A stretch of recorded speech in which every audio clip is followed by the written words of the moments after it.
Hello and welcome back to this tutorial where I'm going to show you how to make in ScratchJr a horizontal Fruit Ninja game. Now first of all, I've adapted the cat to turn it into a ninja by basically turning it all black, and then I've made a sword then added it to it. Pretty cool. Basically there's two buttons to control the ninja or cat.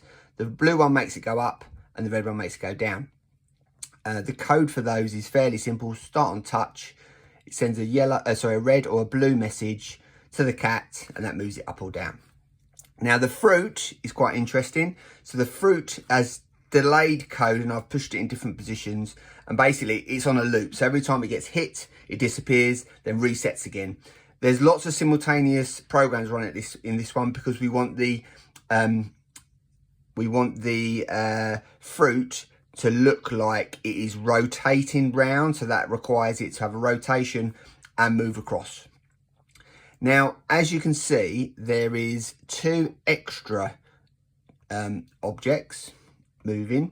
One is the bomb. Now, the bomb has a slightly different code because when it is touched, it doesn't regenerate. It takes you to the game over screen where this happens, and that's basically a painted peach. And then the other one is the super special golden apple. Now, again, it's the same code, but it just takes slightly longer to appear. But when that is chopped, you go to the winner screen. And there we go. So this is a super fun game to make in ScratchJr on the iPad.